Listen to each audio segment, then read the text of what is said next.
Gracias, Estela. Gracias por la presentación. Muy buenos días a todos. Dios me lo bendiga. Gracias a Yus por la invitación, al equipo Luis Barrio, Jorge y Anabel. Muchas gracias, muchas gracias.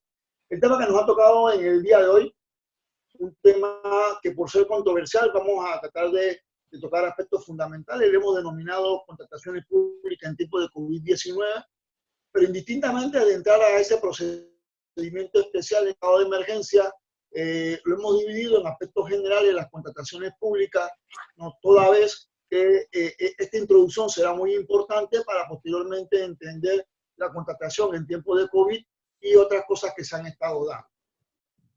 La contratación pública en Panamá se encuentra regulada en el título 9 de Hacienda Pública, capítulo 1, ¿verdad?, de bienes y derechos del Estado, y en el artículo 266. Nosotros, a veces, cuando yo me refiero a compras del Estado, ¿no?, me estoy refiriendo a adquisición de bienes y servicios y ejecución de obras. Que para resumir y no estarlo mencionando tanto, puedo decir cuando el Estado compra o compra del Estado. Pero la Constitución va más allá. La Constitución también regula la venta de bienes del Estado. Entonces, eso es importante. En base a eso te dice, bueno, la regla general para que el Estado compre es la licitación pública y la excepción de la regla es lo que establezca la ley. Y muy importante porque la Constitución se va a referir a la necesidad de que en la ley se establezcan reglas que permitan la participación de todos en igualdad de condiciones, ¿verdad? Y que siempre se logre comprar lo mejor para el Estado. La norma constitucional se viene definiendo eso. Posteriormente, la norma legal es la ley 22 de 27 de junio del 2006, que derogó lo que en su momento era la ley 56 del 95. Y fue una ley de avanzada, tomó en cuenta ciencia que se había desarrollado y cómo hacer mejor, más eficiente las compras del Estado. Esta ley de contrataciones públicas ha tenido hasta la fecha 15 modificaciones. En 14 años ha sido modificada 15 veces. Y actualmente tenemos la modificación número 16, que por el proyecto de ley número 10, emitido por la Asamblea Nacional, que fue en el 19, que fue objetado por el presidente de la República, por el Ejecutivo, presidente de la República, y que ya la Asamblea hizo las correctas pertinentes y las aprobó, y pensamos entonces que está nuevamente para ser ratificado por el presidente de la República. La mayoría de estas modificaciones han ido encaminadas a ver cómo se hace más eficiente la contratación pública y a ver cómo se puede minimizar los actos de corrupción dentro de las contrataciones públicas. Entonces la gran pregunta que cabe, ¿no? ¿Será que el problema de la corrupción en Panamá es por imperio de la ley, es porque la ley lo permite, es porque la ley no es lo suficientemente efectiva, o será por las personas? Entonces, en este momento, yo lo que voy a compartir con ustedes es una serie de normativas, mi opinión muy personal en alguna de ellas, y al final del camino yo espero que ustedes lleguen a sus propias conclusiones. Entonces, cuando hablamos del procedimiento que dice la norma constitucional, que las compras del Estado se deben hacer por licitación pública, ¿no?, la ley 22 del 2006 estableció 6 procedimientos de selección de contratistas. La compra menor, definitivamente que con cuantías menores de $50,000 son procedimientos expeditos, pero que siempre y cuando se cumpla con los requisitos de lo que se desea comprar. Y en la reglamentación de la ley, en el artículo 80 del decreto ejecutivo 329 del 18, se establece cómo se va a comprar por este método. Tenemos la licitación pública, que son cuando son cuantías superiores a $50,000, pero que aquí lo determinante va a ser el precio siempre y cuando se cumpla con los requisitos obligatorios del pliego de cargo y con las especificaciones técnicas. Posteriormente tenemos entonces la licitación pública por mejor valor, que son cuando van a hacer cuantías superiores a los $100,000, y aquí ya lo que se hace es una ponderación y una metodología debidamente establecida en el pliego de cargo, donde se van a evaluar aspectos fundamentales como aspectos técnicos, financieros, administrativos y económicos, ¿verdad? Entonces aquí lo que se va a hacer, al final se le adjudica no al menor precio como en la licitación pública, sino al que obtenga el mayor puntaje. Posteriormente viene la licitación pública por mejor valor con evaluación separada, ¿no?, que esto, igual que era por mejor valor, es por ponderaciones y metodologías debidamente establecidas en el pliego de cargo, pero aquí se van a presentar dos sobres, un sobre con las propuestas técnicas y un sobre con las propuestas económicas. Primero se evalúa la propuesta técnica y posteriormente entonces se evalúa la propuesta económica y el que saque el mayor puntaje. Estas son compras para cuantías superiores a los 100 millones de dólares y que sea una sola empresa. Tenemos la licitación por convenio marco, que en el pasado era lo que se denominaba en el Ministerio de Planificación y Política Económica como la compra por listado, ¿verdad? Y que cuando se hizo la Ley 22 era la compra de bienes y servicios de uso masivo y cotidiano, y que posteriormente fue modificado, y ahora tenemos que el convenio marco, que esas son compras que hace la Dirección General de Contrataciones Públicas para la adquisición de bienes y servicios y ejecución de obras que no impliquen un alto nivel de complejidad y que por sus características y especificaciones técnicas puedan ser estandarizadas. Ahí vamos a encontrar mobiliario de oficina, equipo de oficina, computadoras, papelería, útiles de oficina y otros artículos que pueden ser utilizados por las diferentes instituciones, y que lo bueno de esto es que al final del camino, cuando tú encuentres lo que lo que necesitas en el catálogo, entonces no tienes que hacer ningún acto público, sino que compras por catálogo. Ahora se hace una modificación y se va a incluir la tienda virtual con la nueva ley de contrataciones públicas. Tenemos la licitación de subasta en reversa, que es un proceso de puja y repuja, cuando así lo establezca la Dirección General de Contrataciones Públicas, qué cosas se puede comprar por este procedimiento, y es quién le ofrece el mejor precio al Estado, o sea, quién da el menor precio, siempre y cuando no rebase el precio de referencia de la institución que compra. Y la subasta de bienes públicos, que es cuando el Estado quiere disponer de bienes, muebles o inmuebles de su propiedad. Definitivamente esto para mí ya deja de ser, para mí, en lo personal, no debería estar dentro del procedimiento de selección de contratistas, porque este es un procedimiento de compra y venta del Estado, de bienes muebles e inmuebles que le pertenecen. Debe estar en la ley porque así lo contempla el artículo 266 de la Constitución Política, pero no dentro de selección de contratistas, sino dentro de un procedimiento de compra-venta del Estado. Pero no hay ningún problema, ¿no? Aquí quien hace este procedimiento es el Ministerio de Economía y Finanzas, cuando son bienes del Estado, o las instituciones cuando son bienes propios de la institución. Estos son los procedimientos de selección de contratistas a través de los cuales las instituciones del Estado deben hacer sus compras. Esta es la regla general. Esta es la forma como se deben hacer sus compras. Bien, antes de seguir adelante con los procedimientos excepcionales, es importante que nosotros veamos tres momentos fundamentales. Siempre hablamos de la etapa precontractual y la etapa contractual. Pero en la etapa contractual, ¿qué tenemos? El contrato, ¿sí? La confección del contrato, la firma del contrato, el refrendo del contrato, el cumplimiento e incumplimiento del contrato. La etapa contractual. La etapa precontractual es el procedimiento de selección de contratistas, porque a diferencia de las empresas privadas, el Estado no puede comprar con cualquiera. El Estado tiene, ese que va a contratar el Estado tiene que ser seleccionada a través de los procedimientos debidamente establecidos en la ley, porque esa es una manera de cuidar los fondos del Estado y garantizarle al Estado que compre lo mejor al mejor precio. ¿Ve? Entonces, definitivamente, antes de la etapa precontractual hay requisitos que también se deben cumplir. Por ejemplo, hay que confeccionar el pliego de cargo o los términos de referencia para poder entonces irme a la etapa precontractual, que inicia con la convocatoria del acto público. No puedo ir a la convocatoria del acto público si no tengo un pliego de cargos confeccionado.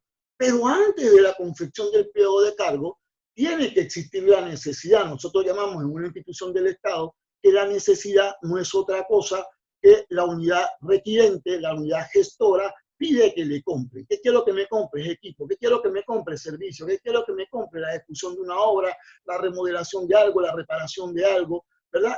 Eso tiene que haber una unidad gestora.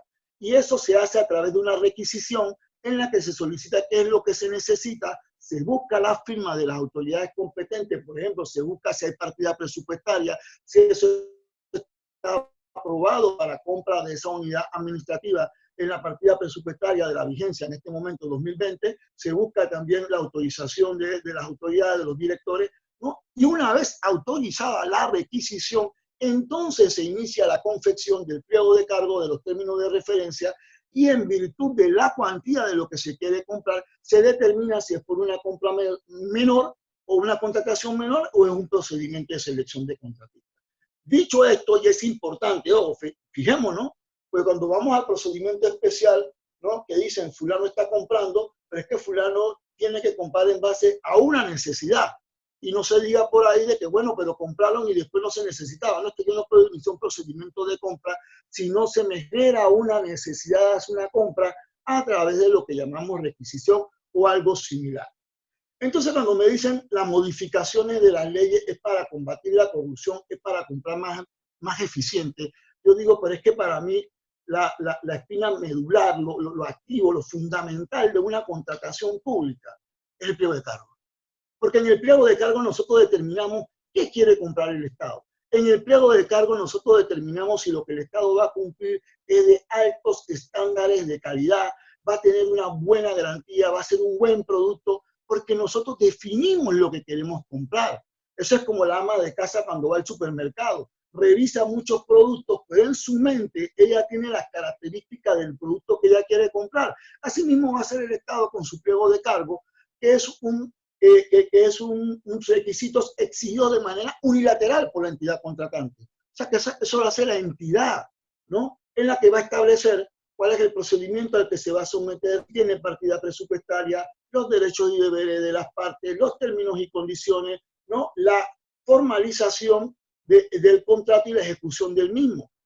En términos generales, el pliego de cargo no es otra cosa que reglas objetivas, justas, claras y completas que permitan la mayor participación en igualdad de condiciones, recogiendo lo que dice el artículo 266 de la Constitución Política. Entonces, si yo tengo un buen pliego de cargo y yo he establecido bien qué es lo que yo quiero comprar, pues si yo compro, si yo le adjudico a alguna empresa, no importa por el procedimiento que sea, eso es lo que yo voy a comprar.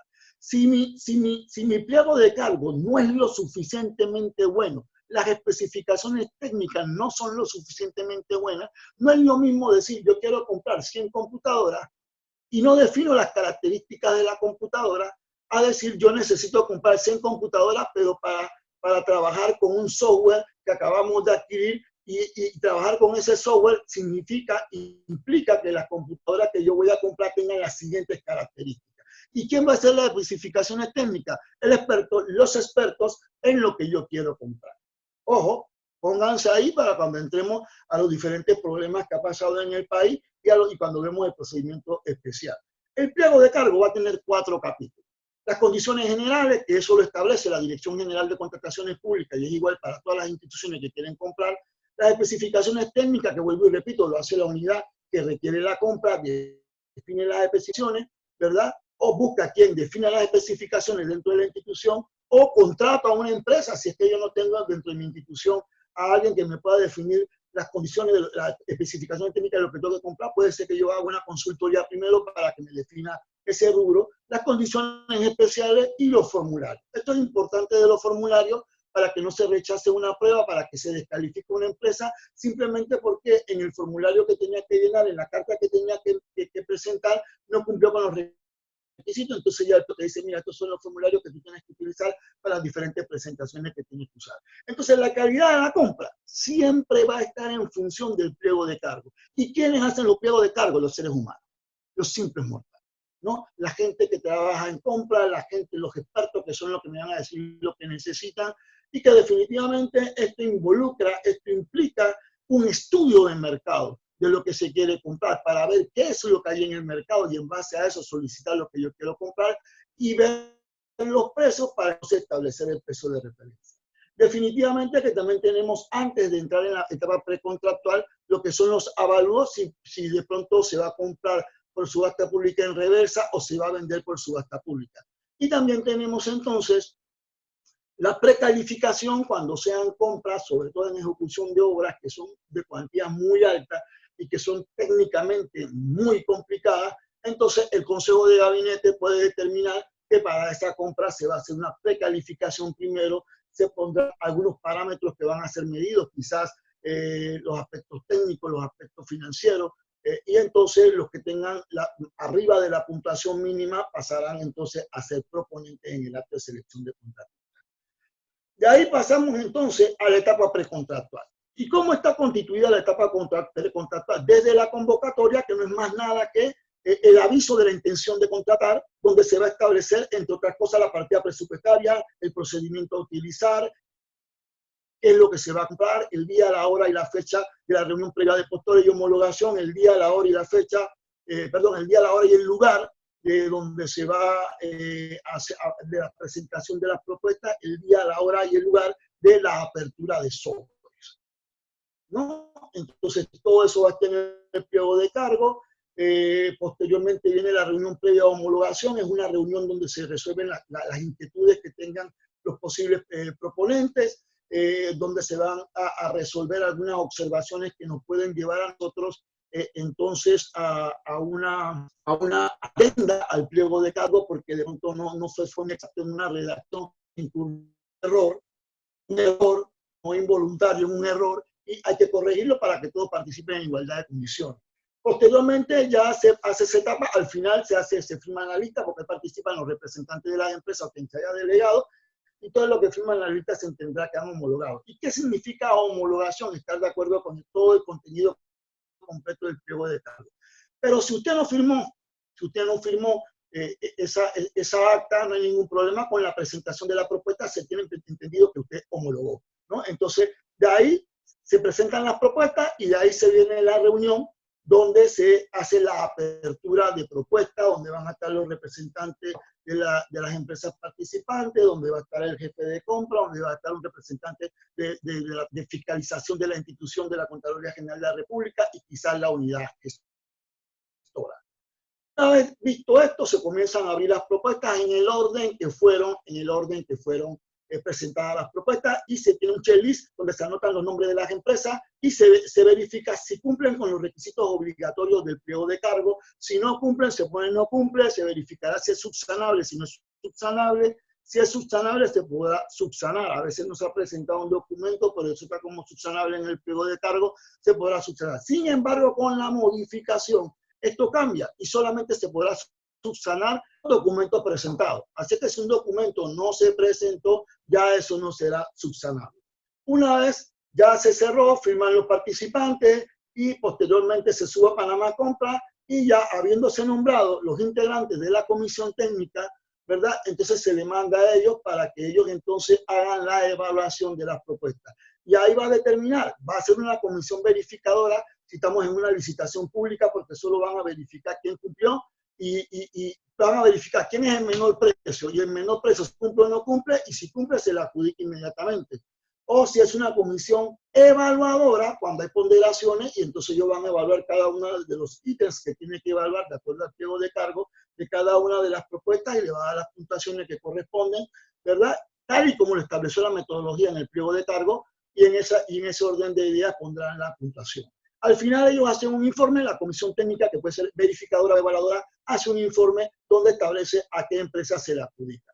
La mayoría de las acciones de reclamo se efectúan contra los informes técnicos, porque lo que hemos podido observar en la práctica es que a veces los informes técnicos no son lo suficientemente claros, no son lo suficientemente explicativos, y a veces crea dudas, crea inconformidades, y por eso se presentan las acciones de reclamo, o cometen por regla general a veces muchos errores, y se presentan las acciones de reclamo con la finalidad de que la Dirección General de Contrataciones Públicas ordene realizar un nuevo informe, que bien sea que lo puede realizar con los mismos integrantes o cambiar los integrantes de la comisión. Sin embargo, lo otro interesante y muy puntual es que la etapa precontractual, los actos de la etapa precontractual son separables de la etapa contractual. ¿Qué significa esto? Y es muy importante, ¿verdad? Y sobre eso en su momento Dromi también habló, que yo no necesito, si yo quiero impugnar algo que se hizo en la etapa precontractual, esperar que se adjudique para presentar una impugnación. No. Si en la etapa precontractual se dio alguna que me lesione derechos subjetivos o que no esté de acuerdo con eso, entonces yo puedo promover la acción de reclamo ante la Dirección General de Contrataciones Públicas. Claro, ¿hasta dónde llega la acción de reclamo? Hasta el informe técnico de la comisión, ¿ya? Porque una vez se adjudica, ya deja de ser competencia de la Dirección General de Contrataciones Públicas y pasa a ser competencia entonces del Tribunal Administrativo de Contrataciones Públicas. Y posteriormente pasan los 5 días que está el informe allí para cualquier observación o cualquier acción de reclamo que quiera presentar. Entonces, una vez se publica la adjudicación, se procede entonces a la confección de la orden de compra o el contrato, depende de la cuantía. Si la cuantía es de $250.000 para abajo, es una orden de compra. Si es mayor de $250.000, es un contrato. Y se comienza la confección, se firma, pongamos que es un contrato, se firma el contrato por las partes, se manda al refrendo de la Contraloría con todos los pagisalvos correspondientes. Y entonces, una vez refrenda la Contraloría General de la República, se da la orden de proceder para que se inicie la compra. ¿Ya? Así que eso es importante, eso es el procedimiento, ¿no? Entonces, es interesante para ver en qué momento podemos presentar. Claro que la acción de reclamo ha presentado problemas. Tenemos el caso de la Facultad de Medicina de la Universidad Nacional, que fueron como 1 año y medio, 2 años, de puras acciones de reclamo, porque no había una limitación. Se presentaba un informe técnico, se presentaba una acción de reclamo, se ordenaba hacer otro informe técnico, y después se presentaba opción de reclamo contra el segundo informe técnico, se generaba otro informe técnico y se presentaba, y nunca paraba. Pero eso también llevaba implícito y tantos errores podía estar cometiendo la comisión técnica, que requería que se presentara una acción y que requería que se presentara una acción. Bueno, al año y medio, a los 2 años, terminaron diciendo que el primer informe de conducta estaba bien y que la adjudicación que se le había hecho a la empresa de la primera vez estaba bien. Sin embargo, ya vino el cambio de gobierno, ya no se hizo ninguna compra y se quedó la Facultad de Medicina de la Universidad de Panamá sin facultad. Lo que limita incluso que se certifique la Facultad de Medicina y que nuestros profesionales puedan ir entonces a hacer sus prácticas a universidades o a centros hospitalarios de Estados Unidos y Norteamérica. Fíjense todas las consecuencias cuando no se tiene parámetros, ¿no? Entonces yo sé que hay una opinión de que, bueno, tenemos que de una manera u otra censurar o limitar las acciones de reclamo. Me parece bien, igual que lo que son el recurso de impugnación ante el Tribunal Administrativo de Contrataciones Públicas, que hay que presentar una fianza de impugnación para poder presentar recurso de impugnación contra una adjudicación o contra una declaración de deserción, entre otras cosas, pero esa fianza de impugnación equivale al 10% si es adquisición de bienes y servicios del monto propuesto, o equivale al 15% si son ejecución de obras del monto propuesto. Pero para mí esa es una violación a la tutela judicial efectiva, porque es un impedimento de acceso a la justicia. Tú me estás condicionando que yo presente mi recurso de impugnación en virtud de que yo tenga la capacidad de presentar una fianza o no presentar una fianza. Entonces yo siento que eso no es lo que se debe hacer. Yo siempre he planteado, incluso cuando me entrevistaron para ser magistrado del Tribunal de Contrataciones Públicas, que lo que habría que hacer en la modificación de la ley, y no se hizo, es que primero definir qué es la temeridad. ¿Cuándo se considera que un recurso es temerario? Definir cuáles son las posibles afectaciones o perjuicios que se le pueda causar al Estado, ¿no? Y después entonces decir, ok, si tú caes en esa temeridad, si tú caes en esos perjuicios que se le puede ocasionar al Estado, que cada vez que uno mete un recurso o una acción pasa un perjuicio al Estado, porque el Estado cuando va a comprar es porque tiene la necesidad de comprar, y si tú metes una acción o metes un recurso se demora un poco más, entonces sí hay un perjuicio, pero definitivamente yo estoy en mi derecho, en lo que es mi acción recursiva de poder cambiar el acto administrativo porque es errado, es equivocado el análisis que se hizo no conde, ¿no? Entonces yo estoy limitado a que encima de que ya me afecté cuando no me adjudicaste, ya me afecté que no me adjudicaste, encima yo tengo que presentar una fianza de recursos de impugnación y después queda al libre albedrío, ¿verdad?, de que tú me ejecutes la fianza o no me ejecutes la fianza. Entonces yo decía, debo definir esos conceptos, debo definir esas causales y debo definir entonces multa. Yo impondría multa e inhabilitación y debo entonces señalar en la ley las multas de a dónde serían, cuáles son las agravantes, cuáles son las atenuantes y las inhabilitaciones por ese tipo de recursos de impugnación temerario, cuáles serían, ¿no? Entonces lo definiría. Pero ahora con la modificación de la ley, yo me llevo ese recurso esa fianza de recurso de impugnación a una fianza de acción de reclamo que va a equivaler al 10%, o sea que ya yo no voy a poder presentar una acción de reclamo si no presento una fianza de acción de reclamo. Pero todavía peor, ya yo no me puedo ir de manera directa a la Dirección General de Contrataciones Públicas con una acción de reclamo si no estoy de acuerdo con el informe técnico, porque ahora la ley dice, primero tienes que hacer tus observaciones a la entidad licitante.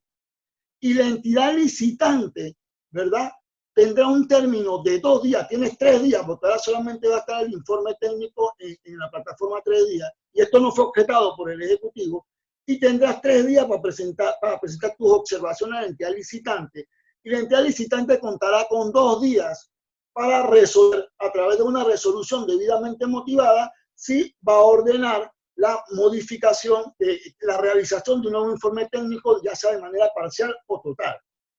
Pero que si en estos 2 días ella no resuelve, se tiene por confirmada la resolución de adjudicación y se le manda la comunicación a la Dirección General de Contrataciones Públicas para que levante la suspensión del acto, ya que ella infirme la adjudicación y se realiza.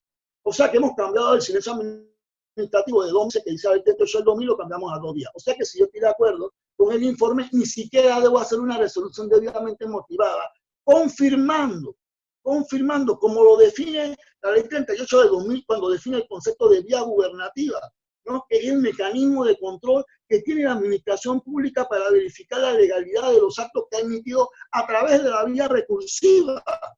Entonces no me vas a contestar por qué tú consideras que lo que se hizo es correcto y todo lo que yo te puse en mi acción de reclamo, en mis observaciones, no procede, ¿no? Entonces, solamente yo me podía en una acción de reclamo, queridos participantes, cuando la institución ha ordenado un nuevo informe técnico producto de las observaciones que se hizo, y en ese nuevo informe técnico persisten las inconsistencias, y entonces en ese momento y solo entonces se puede promover una acción de reclamo y presentando una fianza de acción de reclamo, que yo recomendaría lo mismo que recomiendo para la fianza de impugnación, para la fianza de acción de reclamo, que no voy a poner el cortapisa de una fianza, sino que al final, si la acción de reclamo fue temeraria o le causó una lesión al Estado, entonces yo pongo una multa y hago una inhabilitación. Y esto es interesante. Si nosotros vemos hoy en día, los magistrados del Tribunal de Contrataciones Públicas, uno puede decir en buen panameño, han sido buena gente. Han sido buena gente porque en ningún momento, que yo tenga conocimiento, han ejecutado la fianza de recursos de impugnación. Pero si tú lees la ley dice cuando no se concede el recurso al recurrente, se puede ejecutar la fianza, salvo que el tribunal considere que no fue temeraria y que no le causó perjuicio al Estado. No, esto es muy subjetivo porque definitivamente eso no se estableció. Pero es lo que tenemos y es lo que se ha modificado y es lo que dentro de un tiempo va a estar vigente. Entonces, viendo esto, terminando esto de cuál es el procedimiento de selección de contratistas, cuáles son los requisitos previos a la etapa precontractual, qué contiene la etapa precontractual y qué contiene la etapa contractual, pasamos entonces a la parte del 266 que dice y las excepciones que estén determinadas en la ley. Y la ley ha determinado 3 procedimientos de excepción. El primer procedimiento de excepción es el procedimiento excepcional, que nosotros antiguamente hemos conocido como contratación directa, ¿sí? Y el beneficio de la contratación directa es que no hay concurso, no hay competencia, ¿verdad? O sea, aquí yo me libero de una acción de reclamo y aquí yo me libero de un recurso de impugnación. Voy a contratar de manera directa de acuerdo a los supuestos que están contenidos en la ley de contrataciones públicas. Pero esto tiene un procedimiento. El primer procedimiento es la confección de un informe técnico fundado, oficial fundado, donde se va a hacer toda la explicación por qué se debe comprar por ese procedimiento.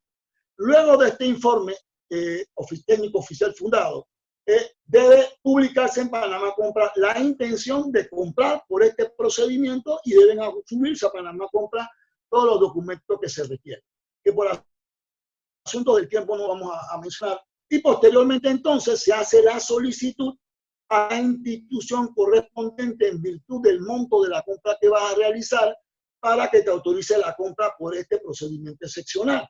Ya que es que si es menor de 300.000, la solicitud se la hace a la Dirección General de Contrataciones Públicas, anteriormente era el Ministerio de Economía y Finanzas, ahora se la hace a la Dirección General de Contrataciones Públicas. Si es mayor de 300.000, pero menor de 3 millones, se la hace al Consejo Económico Nacional, y si es mayor de 3 millones, se la hace al Consejo de Gabinete.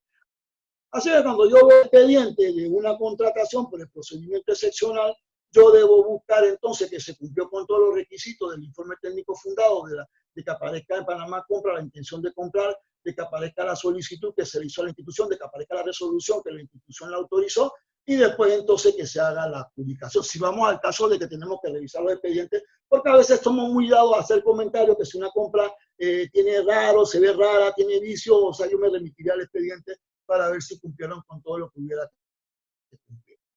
Posteriormente a este procedimiento, que para mí es un procedimiento tedioso, engorroso, yo preferiría irme a un acto de selección de contratista, porque ya la ley permite que si solamente hay un proponente y el proponente cumple, se le adjudica. Pero bueno, está ese procedimiento.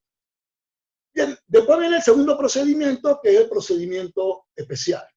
¿Sí? El procedimiento especial, ¿no? Y entonces cuando vemos el procedimiento especial de contratación, es un procedimiento que no se va a regular ni por el procedimiento de selección de contratistas, ni por el procedimiento de selección, y se hace en 3 momentos puntuales.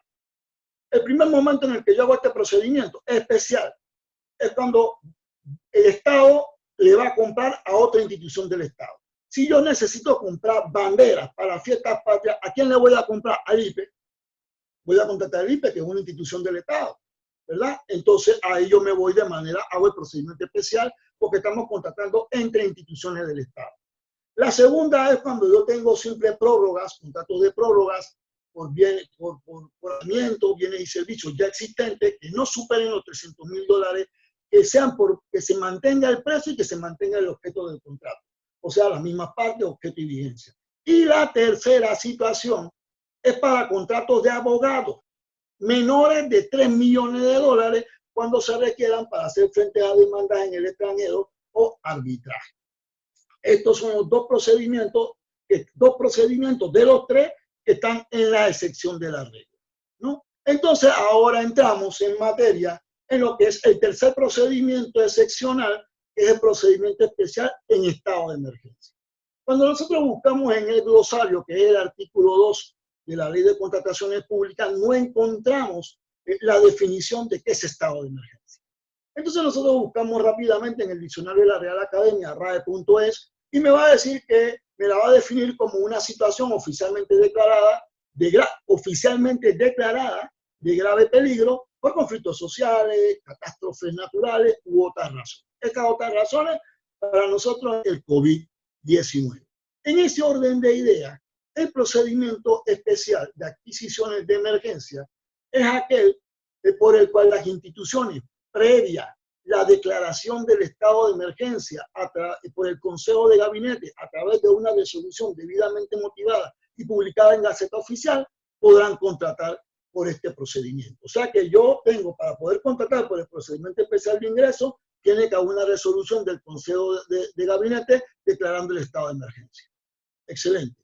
¿Qué es lo que dice el artículo 79? Que es el que regula el estado de emergencia, la compra por el procedimiento de estado de emergencia. Ya dice, hombre, ¿sabe? Esa resolución debe tener 4 elementos fundamentales. El primer elemento fundamental es la declaración de estado de emergencia. El segundo es la autorización de contratar por este procedimiento especial de adquisición. El tercero es que debe definir el monto que se va a dedicar a la compra por este procedimiento. Y el cuarto, que debe establecer el periodo de vigencia del estado de emergencia. Perfecto. Pero después yo vengo y la ley implícitamente me dice, o lo colijo, ¿cuál es el periodo de vida del procedimiento? Si ya tú me estás diciendo que hay un monto que debo asignar en la resolución que declara el estado de emergencia, o que hay un periodo que yo debo determinar, ¿verdad?, para lo que dure el estado de emergencia, entonces si yo me gasto el dinero que estaba designado, se termina la compra por este procedimiento. O si se vence el periodo que estaba determinado para el estado de emergencia, entonces ya no se puede seguir comprando por este procedimiento. ¿Sí? Así que el periodo de vida es, sin embargo, se puede en cualquier momento modificar. Si ya me quedé corto con el dinero, puedo modificar la resolución de gabinete y aumentar la cifra. Y si de pronto la pandemia va a durar mucho más de lo que en su momento se estableció, a través de una resolución de gabinete se puede modificar y aumentar el periodo del estado de emergencia. Otro asunto muy importante, ¿verdad?, que establece el artículo 79 es la excepción del registro de proponentes. Nosotros sabemos que para poder comprar con el Estado tienes que estar registrado en Panamá. Pero ¿qué es lo que dice esta ley? Importante. ¿Qué es lo que dice esta ley? Si tú no tienes compradores nacionales, o sea, en la República de Panamá no hay ninguna empresa que te pueda vender lo que tú quieres comprar, entonces te puede ir al extranjero. Pero las empresas extranjeras no están inscritas en Panamá, compran, no importa, te puede ir al extranjero y compras a la empresa que lo tiene en el extranjero. Entonces, el manual para la adquisición por estado de emergencia, ¿verdad? En su versión 3.1, o sea que tiene varias versiones 3.1, ha establecido un periodo de 3 meses para poder inscribirse una vez se hizo el trato con la empresa en el extranjero. Otro asunto muy importante que la gente especula mucho en este procedimiento especial de estado de emergencia es la presentación del informe. Fíjate que la ley, y eso no fue modificado, se mantiene igual, que la ley señala que las instituciones que compren bienes, servicios o ejecución de obras, ¿verdad? Por el procedimiento de estado de emergencia, una vez termine la duración del periodo de estado de emergencia, entonces presentarán un informe al Consejo de Gabinete de todas las compras que hicieron. Y después de presentado el informe, dentro de un término de 5 días hábiles, tendrán para subir todas las compras que han hecho Panamá Compra. O sea que si el periodo de estado de emergencia todavía no ha pasado, todavía las empresas que han comprado por este procedimiento no tienen la obligación de presentar un informe al Consejo de Gabinete y mucho menos todavía tienen la obligación de subirlo a Panamá Compra, ¿verdad? Sin embargo, hay excepciones a la regla y hay excepciones a la regla en la medida de que cómo transparentamos esto, ¿no? Entonces, cuando vemos el manual, y el manual lo que ha hecho es que, bueno, pues vamos a definir, vamos a desarrollar un poquito los pasos que se deben seguir para comprar por este procedimiento, entendiendo la ley, ¿verdad? Y de acuerdo al manual de procedimiento en la versión 3.1, se establece que toda entidad que quiera comprar por este procedimiento deberá notificar al Ministerio de la Presidencia. Excelente. O sea, toda entidad que quiera comprar, o sea, toda entidad que tenga una necesidad de compra debe notificar al Ministerio de la Presidencia, claro, de mi requisición, de mi necesidad de compra. Llámese ministerio tal, llámese institución tal. Entonces yo mando al ministerio a notificar lo que yo deseo comprar por ese procedimiento. Pero como estamos en pandemia, como estamos en cuarentena, entonces te dice, ok, eso tú lo puedes mandar vía electrónica al correo covid19@presidencia.gov.pa. Tu intención de contratar por este procedimiento especial y los detalles de la contratación, cuál es el objeto del contrato, cuáles son los entregables, la cantidad, los precios unitarios, las cotizaciones realizadas, plazos de entrega. Y cuando te hablo de cotizaciones realizadas es porque en el procedimiento de selección de contratista hablamos que cuando confeccionamos el pliego de cargo hay que hacer un estudio de mercado, porque el precio no puede salir abracadabra. O sea, el precio tiene que ser el resultado de un estudio de mercado que se hizo, cuáles son los precios de tal o cual equipo, para tener entonces, para poder definir esos precios. Así que, ok, le mandé la solicitud, si cumplo con todos los requisitos y lo primero que es que lo que yo voy a comprar, el objeto de la compra que yo voy a hacer tenga que ver con el proceso, tenga que ver con el COVID-19. Porque si al final del camino, por ahí alguien me decía que el Ministerio de Economía y Finanzas quería comprar laptop y le echaron para atrás, pero un momento. Si esa laptop que quiere comprar el Ministerio de Economía y Finanzas, primero defíneme por qué procedimiento la quería comprar. Si era por un procedimiento de elección de contratista, porque en ese momento los términos no estaban suspendidos. O si era por el procedimiento especial de emergencia. Y si era por el procedimiento especial de emergencia, dime cuál era la función de esa laptop.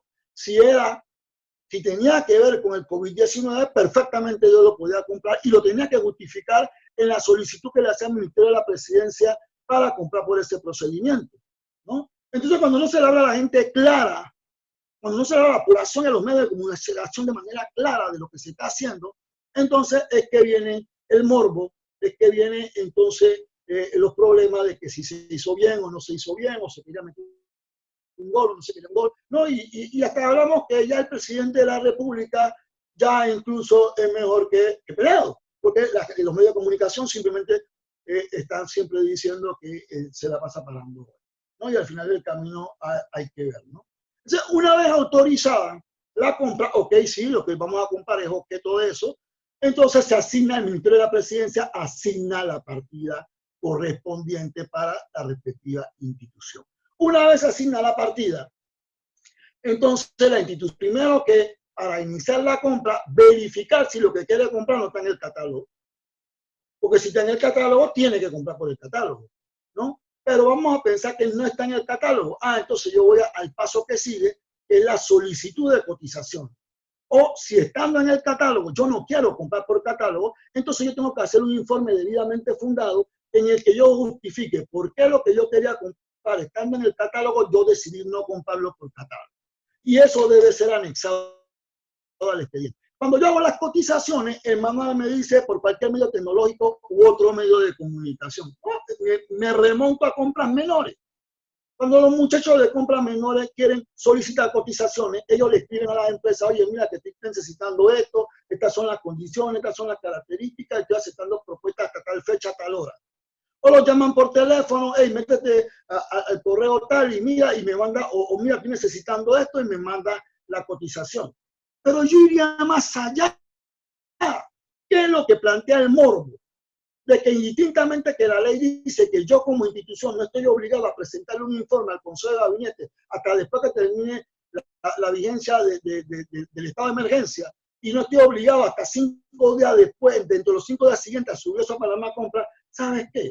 Como yo solicité a las empresas que yo tengo conocimiento que venden esos productos, que venden lo que yo quiero, bien o servicios que quiero comprar, pero yo no sé si existe alguna que yo no conozco, entonces yo utilizo cualquier medio tecnológico, la página Panamá Compra, para decir, el ministerio, peor en nada, está comprando tal cosa, con estas características, entregable en tanto tiempo y se paga tanto tiempo después recibido conforme. Cualquier empresa interesada, mandar su cotización a esta dirección.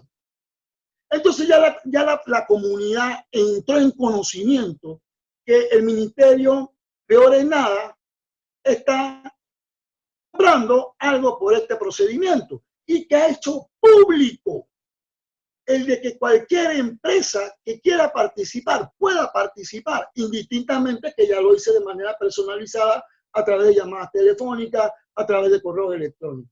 Entonces, me he escondido.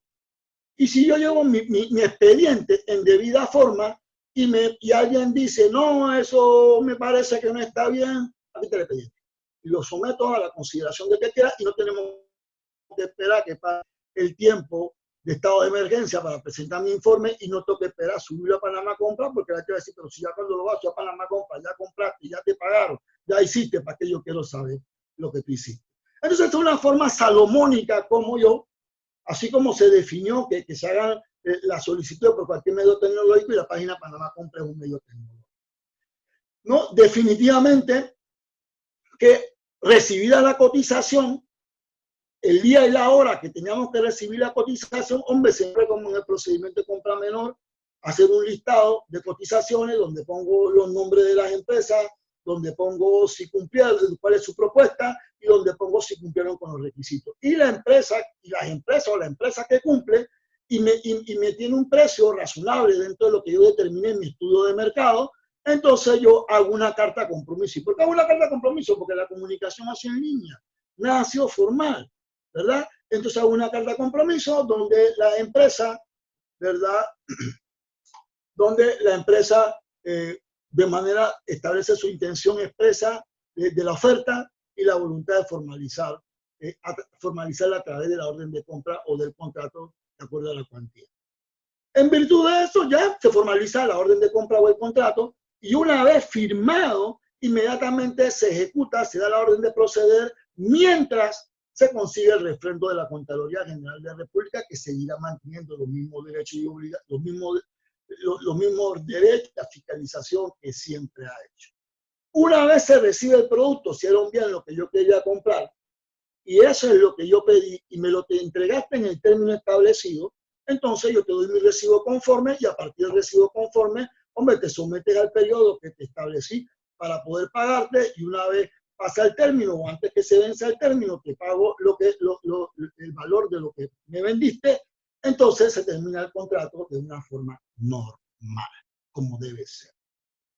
Viendo lo que es la norma y viendo lo que dice el manual para adquisiciones por el procedimiento especial, estado de emergencia establecido por la Dirección General de Contrataciones Públicas, veamos qué hizo Panamá. Panamá, a través de la resolución de gabinete 11 del 13 de mayo del 2013, ¿no?, resolvió lo siguiente. En el primer artículo declaró estado de emergencia nacional. Ganchito. En el segundo artículo autorizó la contratación mediante procedimiento especial de adquisiciones para la ejecución de obras y adquisición de bienes y servicios que requieran a efecto de conjurar situaciones relacionadas con el estado de emergencia. Ya ahí no solamente autorizó la compra, sino que digo cuál tiene que ser el objeto de la compra para hacerlo por este procedimiento, Ganchito. 3. Establecer que la suma total autorizada para las contrataciones especiales es de $50 millones y el periodo dentro del cual se puedan realizar será de 180 días calendarios. Estableció monto y término del periodo de la vigencia del estado de emergencia. Cumplió con los requisitos que establece el artículo 79 de la Ley de Contrataciones Públicas para comprar por el procedimiento. ¿Ok? Pero también dentro del artículo 4 estableció que le corresponde al Ministerio de la Presidencia administrar, autorizar los recursos, las partidas asignadas y los traslados de las mismas de conformidad con la ley que dicta el presupuesto general del Estado, mientras dure el estado de emergencia. Esto después es modificado, ¿eh? Porque es mucho lío para el Ministerio de la Presidencia y él no es quien está comprando. Bien, perfecto, cumplieron. Pero los 50 millones se quedaron cortos. Y si el Estado se gastaba los 50 millones y no había modificado la resolución, pues ya se acababa las compras por el procedimiento especial. Entonces, la resolución 11 por la resolución 18 del 31 de marzo del 2020 y ahí se modifica el monto. A gastar en las compras por estado de emergencia. Y de 50 millones se aumenta a 427.734.711 balboas y mantuvieron el periodo de 180 días calendarios, lo que significa que el periodo de emergencia debe terminar por ahí como por septiembre. ¿Sí? Hasta septiembre se puede comprar por este procedimiento siempre y cuando haya el dinero para comprar. Pero posteriormente se hace una segunda modificación al artículo 4 y dice, el ministro de la Presidencia solo asignará la partida presupuestaria a las diferentes entidades y estas deberán administrar y autorizar los recursos de las partidas asignadas y los traslados de la misma de conformidad con la ley que dicta el presupuesto. Y es interesante porque, claro, si tú quieres comprar, tú me pediste la autorización, yo te di la autorización porque cumpliste con los requisitos establecidos y el objeto de la compra es correcto, te asigno la partida presupuestaria del fondo que tenemos para eso y entonces ya tú haces todo lo que tienes que hacer con la compra. Excelente. Hasta ahí estamos excelentes. Entonces, al final del camino, si yo tengo que ver si la compra se hizo, que se hicieron a través del proceso especial de emergencia, ¿está bien o no está bien? Simplemente me tendrá que remitir al expediente de cada compra porque lo que el Estado hasta ahora ha hecho para poder comprar por este procedimiento ha sido correcto, ha sido de la mano con el contenido del artículo 79 de la Ley de Contrataciones Públicas. Aparte de eso, como es compras en tiempo de COVID, yo he denominado este punto rapidito casos y cosas de compras en COVID-19. Por la premura que hay, ha habido que modificar muchas de manera rápida y esto ha traído consigo de pronto algunas imprecisiones que me permito compartir con ustedes. Primero que nada, se emite el decreto ejecutivo 507 del 24 de marzo del 2020. Como recordarán ustedes, este decreto ejecutivo extendía el periodo de cuarentena a 24 horas en el territorio nacional durante todo el tiempo. O sea, todos estamos confinados a quedarnos en casa por el decreto ejecutivo 507.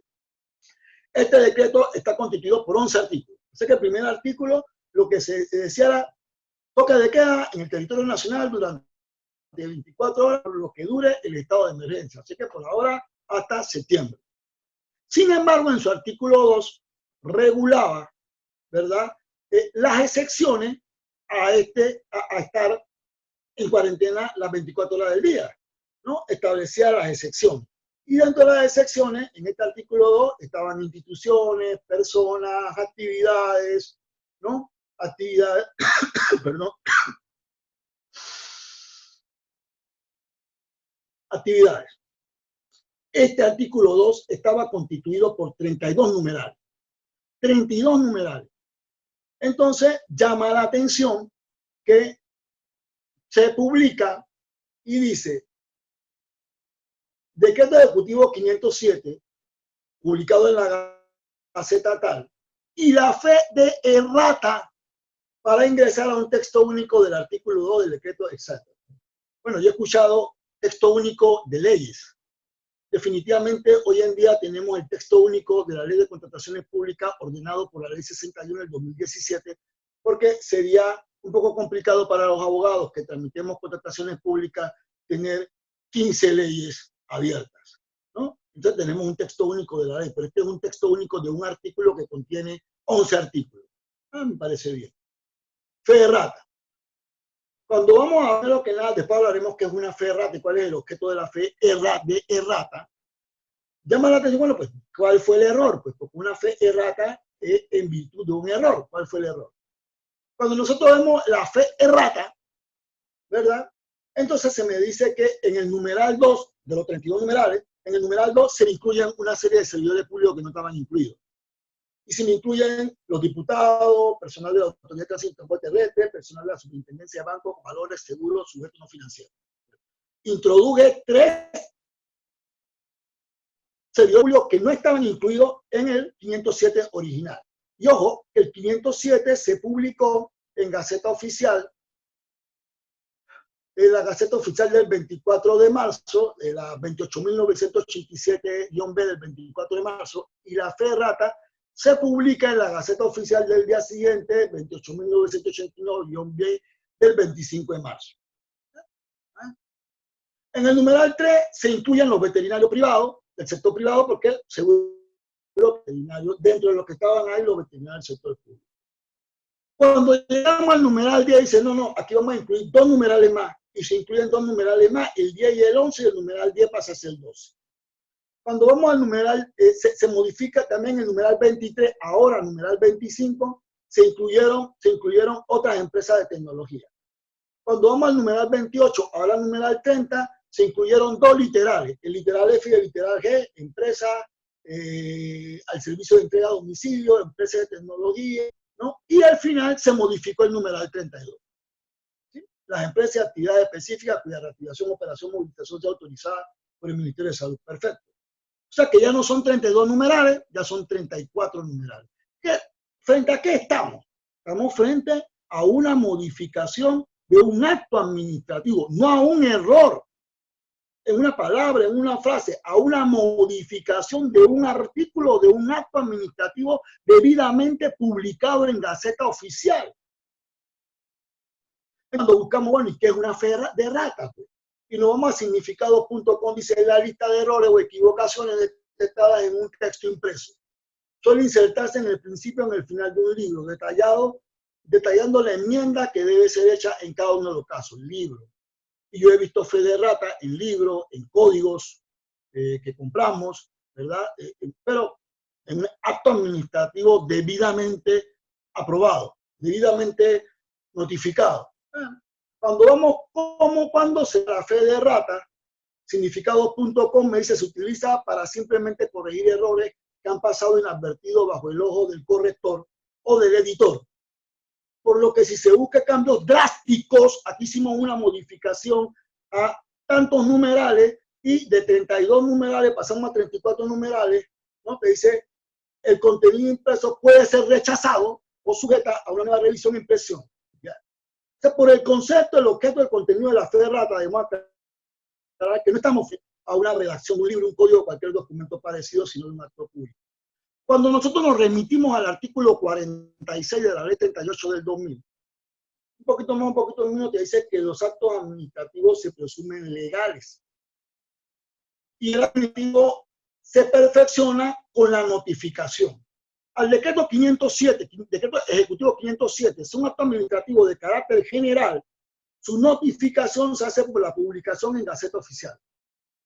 Y si ya yo publiqué en Gaceta Oficial, entonces se perfeccionó, se presume legal y tiene validez y eficacia. ¿Qué significa la validez? Que se cumplió con todos los requisitos para su aprobación y la eficacia que surte todos los efectos que ordena ese acto administrativo. Entonces ahora me dice a mí que como se presumen legales, ellos solamente serán suspendidos, dice el artículo 46 de la ley 38 del 2000, por autoridad competente. Y ahora la autoridad competente pasa a ser ¿quién? El que termina una fe rata. Y entonces ahora tú me estás diciendo que una fe rata es una forma de modificar un acto administrativo. Por Dios, aquí lo que cabía era, hombre, se nos quedó este poco de gente, este poco de empresa, que en su momento que se emitió el decreto 507 no se habían tomado en cuenta, pero que bueno, ya cuando lo publicamos, estaba firmado, lo publicamos, nos llegó esto, bueno, a una modificación del decreto ejecutivo 507 e incluye todo lo que tienes que incluir. Pero la fe de rata, en verdad, no me parece que es la forma y no es la primera vez que se está dando. Otra novedad de este tipo de lo que se da en este COVID es que el decreto 507, ejecutivo 507, que ya dijimos que tiene 11 artículos, en su artículo 9 suspende los términos dentro de todos los procesos administrativos de todas las instituciones del Estado. O sea, que si usted tenía un recurso presentado, una solicitud, perdón, de algo, o una compra, estaban suspendidos los términos. Pero ¿qué sucede? Y entendamos, ¿cuál es la función del Ministerio de Salud en virtud del artículo 109 de la Constitución Política? El Estado tiene la responsabilidad de llevar la salud a la población dentro de su territorio. Entonces, no solamente la única enfermedad que existe en Panamá es el coronavirus, COVID-19, ¿no? En Panamá también existe la gente que tiene presión alta, que sufre el corazón, que tiene problemas con los riñones, el sinnúmero de enfermedades. Y todas deben ser atendidas por el sector de salud. Entonces, si yo, el objeto de mis compras por el procedimiento especial solo puede ser lo que tenga que ver con la pandemia, entonces si yo tengo que comprar medicamentos para VIH, medicamentos para la presión, equipo de retos para los aparatos de hemodiálisis, o tengo que comprar reactivos, o tengo que comprar lo que tenga que comprar, que no tiene nada que ver con la pandemia, entonces yo debo poder hacerlo por un procedimiento de selección de contratistas o por el procedimiento de excepción. Pero como tengo los términos suspendidos, no puedo. Entonces el Ministerio de Salud, el Ejecutivo sabiamente dijo, oye, ok. Tenemos que modificar el artículo 9 del decreto ejecutivo 507, poder que el Ministerio de Salud compre, porque esa es su razón de ser, la salud de la población. Y en ese orden de ideas se modifica el artículo 9 y se agrega una excepción. ¿Sí? O sea, se modifica el artículo 9 y se agrega una excepción. Se exceptúan de esta suspensión los procedimientos de selección de contratistas efectuados para la contratación de obras, compra de equipos, bienes e insumos hospitalarios, medicamentos y otros bienes de servicio que hayan superado la etapa de presentación de propuestas. Claro, porque quizás al momento de vigencia el decreto ejecutivo 507 había procedimientos de selección de contratistas caminando. Y como se suspendieron los términos, se pagaron. Entonces dice, exceptúo esto. Se quedaron cortos, ¿ah? Se quedaron cortos. Después se van a dar cuenta, se quedaron cortos porque, y está bien, pues, yo, para terminar lo que empecé, pero si yo requiero comprar otra cosa que no está dentro del procedimiento especial de estado de emergencia y debo comprarlo por un procedimiento de selección de contratistas y tengo la partida presupuestaria para hacerlo, yo aceptando simplemente para continuar la compra que me quedó pendiente.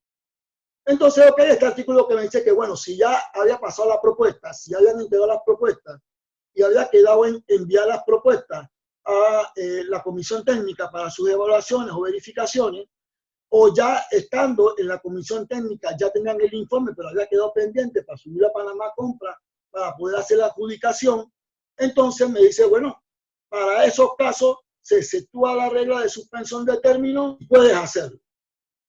Pero posteriormente se vuelven a percatar, oye, pero ya eso pasó, ahora yo requiero comprar. Y fíjate que no voy a comprar por el procedimiento especial, voy a comprar por el procedimiento normal, por la regla general. Pero tengo los términos suspendidos. Entonces, de ahí nace el decreto ejecutivo 534 del 2020, que va a incluir un artículo nuevo al decreto ejecutivo 507. O sea que el decreto ejecutivo 507 ahora va a tener 12 artículos, no va a tener 11, va a tener 12 artículos. Perfecto. el decreto, cuando tú lees el original, dice, en el caso del Ministerio de Salud y se incluye a la Caja de Seguro Social y todas sus dependencias, cuando por razón de sus funciones ordinarias requieran contratar, no estamos yendo a compras, obras y adquirir bienes, servicios, equipos, medicamentos, equipos, insumos médicos, podrán hacerlo sin restricción alguna, utilizando para ello recursos financieros provenientes de su presupuesto. ¡Claro! ¡Claro que sí! Porque ya yo puedo comprar, no por especial, por el procedimiento normal de selección de contratistas, lo que tienen que comprar para garantizar la salud de la población. Hasta ahí estamos bien, maravilloso. Que se pudo hacer en el 513, ¿eh? Pero maravilloso, vamos poco, en cámara lenta. En el segundo artículo me vas a decir que me pareció bien, porque al tú abrir procedimientos de selección de contratistas, las empresas, los proponentes, los que trabajan en las empresas, tienen que movilizarse para razones de poder presentar su propuesta, ¿verdad? O poder hacer los trámites que tienen que hacer. Perfecto. Entonces tú me estás diciendo en el segundo párrafo, perfecto, que le corresponde al MINSA hacer ese levantamiento, en virtud del numeral 32 del artículo 2 del decreto ejecutivo 507, con la fe errata. Entonces, cuando vemos el numeral 32, oh por Dios, yo dije que de 32 pasamos a 34. Entonces, el numeral realmente que le permite al Ministerio de Salud hacer eso, en este caso, es el 34, no el 32, pero el decreto 534 dice en virtud del numeral 32. De este decreto, pero si el decreto 534 no estableció, no contiene el artículo 2 y no está modificando el artículo 2 del decreto ejecutivo 507. Entonces son imprecisiones que si tú me preguntas a mí cómo lo hubieras redactado, yo hubiera dicho, bueno, en atención a lo dispuesto en el artículo 2, numeral 34 del decreto ejecutivo número 507, modificó sus modificaciones o modificado por el decreto ejecutivo 513 del 27 de marzo del 2020 y el decreto ejecutivo 534 del 17 de abril del 2020. Esa debía haber sido la corrección. Pero fíjate, queridos participantes, cómo la fe de errata enreda a los mismos abogados del Estado. Porque si yo me voy al 507, definitivamente yo veo que eso está en el numeral 32. Pero con la fe de errata que se publicó al día siguiente, eso pasó a ser el numeral 34, por Dios. Bien, pero este artículo que ya hemos comentado aquí, y el tercer párrafo me va a decir algo que me dejó sí un poco sorprendido, porque me decía, asimismo, cuando los proponentes de un acto puedan cumplir con la presentación de algunos requisitos, ¿ok? Esto deberá someterse al manual de procedimiento especial que ha dictado la Dirección General. No, señor. No, señor. Si tú estás comprando por procedimiento de selección, precisamente porque no calificas para comprar por el procedimiento especial. Entonces tú no me digas que si los proponentes no pueden cumplir con algunos requisitos, simplemente de acuerdo a la establecición del procedimiento especial, si no puede cumplir con los requisitos, pues no cumplió y no se la adjudica. Entonces, esa norma estaba rarísima. Rarísimo. Pero posteriormente vengo rápidamente y se dice, entonces se emite una otra fe errata. Decreto ejecutivo 534, 16 de abril del 2020, publicado en la Gaceta Oficial, ojo, 29.004, 16 de abril del 2020, y la fe de errata para corregir error involuntario en la publicación del decreto ejecutivo 534 en su artículo 1, publicado en la Gaceta Oficial 29.004, raya A, de 16 de abril del 2020. Entonces la primera observación que yo quiero hacer, estimado abogado del Estado, si están aquí, que dice el diccionario de la Real Academia, entre los conceptos que tiene, un error es un concepto equivocado o un juicio falso. Un error es admitir que existe el concepto error involuntario, es admitir que existe el concepto error voluntario. ¿Y cómo le llamarían ustedes a que yo me equivoqué de maldad? Ese error yo lo hice de maldad. Eso no es error. Así que el error involuntario, estimados participantes, no existe. Existe el error. Entonces revisemos rápidamente, bueno, pues puede ser que se equivocó en una palabrita, en una letra, y bueno, aplicando lo que ya vimos que se aplica en los libros, revistas, códigos, se le aplicó acá, está bien, pero fíjate que el acto administrativo ya está en firme, ya de firme, como explicamos hace un momento con el artículo 46 de la ley 38 del 2000. Entonces, cuando vemos la lectura, ya vimos la lectura del primer párrafo del artículo y vemos la lectura del segundo párrafo, yo los invito para que lo busquen y lo comparen. Dice, se exceptúa de la suspensión de términos administrativos del Ministerio de Salud, la Casa Social y toda la deuda que tengan como propósito el funcionamiento del sistema de salud. Y de una vez viene el signo de interrogación. Se exceptúan todos los términos. Yo estoy reconsiderando una destitución, yo estoy reconsiderando una sanción, yo tengo una reconsideración de una licencia que pedí, yo solicito un permiso, un registro sanitario y estoy recurriendo, se suspendieron todos los términos, significa que me está corriendo término y yo tengo que verificar si se produce el silencio negativo para pedir la certificación y una sala tercera. Y definitivamente, como el Ministerio de Salud, la Caja de Seguro Social, frente a los problemas que tiene, va a estar ahora por estar resolviendo esos recursos. Pero es que esa redacción no me está hablando como me hablaba la primera redacción, que era para comprar. Esta redacción me está diciendo que para que funcione la institución quede en shock. Y eso es una modificación nueva, eso no es un error, ¿eh? El segundo párrafo pasa a ser el tercer párrafo de la fe de rata. Wow. Con los comentarios que ya hicimos. Y el segundo párrafo va a decir, los trámites precontractuales o contractuales convocados para la adquisición de bienes, servicios y obras relacionados con la función de en el párrafo anterior. Y bueno, me asiste la duda. Ok.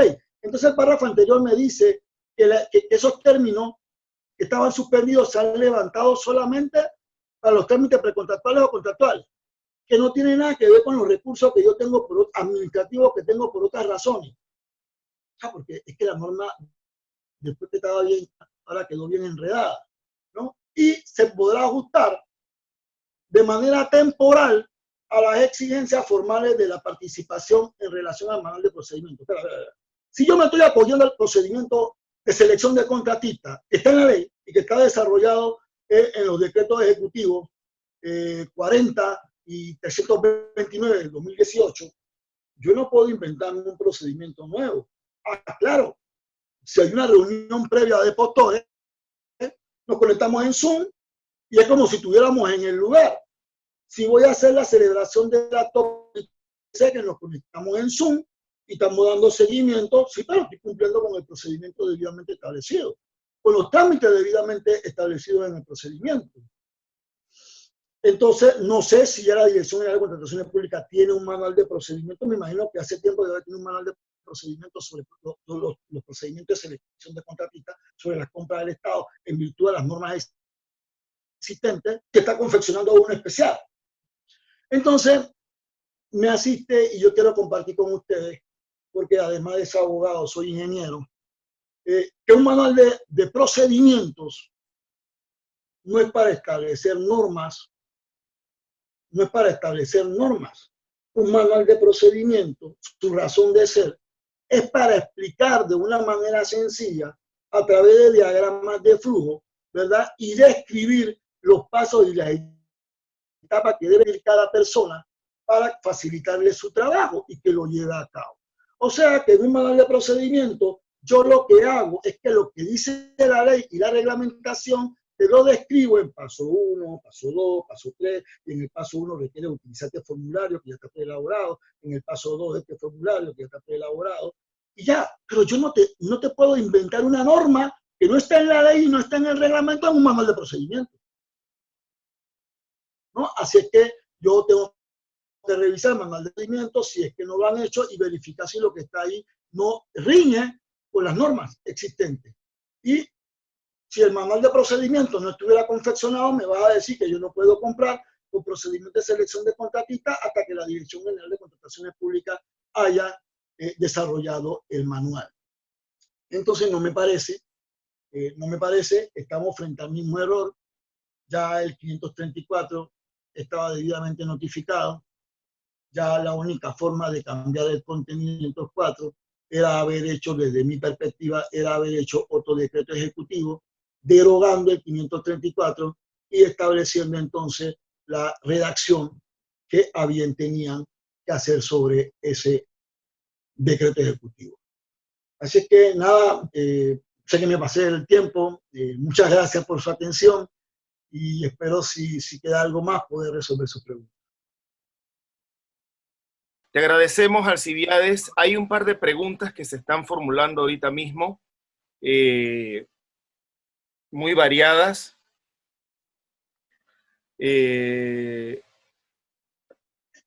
Por ejemplo, Madeleine Franco nos pregunta,